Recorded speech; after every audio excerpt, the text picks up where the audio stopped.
नेता में नेता रहले बाबा साहेब हमार हो, हाथवा से लिख गईले भारत के संविधान हो, हाथवा से लिख गईले 26 जनवरी रिपब्लिक के दिन हो, लागू भइले देशवा में नियम कानून हो, लागू भइले देशवा में नारी के मान सम्मान शिक्षा के स्रोत हो, बढ़ाई गईले बाबा साहेब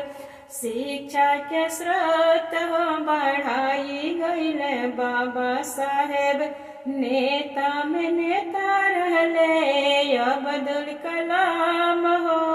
देशवाला बनाई गईले अग्नि मिसाइल हो, देशवाला बनाई गईले अग्नि मिसाइल हो। नेता में नेता रहले भगत सिंह हमार हो, फांसी पर चढ़ गईले देशवा के खातिर हो, फांसी पर चढ़ गईले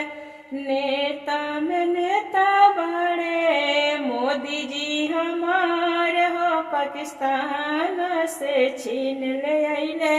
जम्मू कश्मीर हो, पाकिस्तान से छीन ले आइले नेता में नेता बड़े मोदी जोगी जी हमार हो, सुप्रीम कोर्ट से जीत ले आइले अयोध्या के राज हो, सुप्रीम कोर्ट से जीत ले आइले अयोध्या के राज हो, सुप्रीम कोर्ट से जीत ले आइले।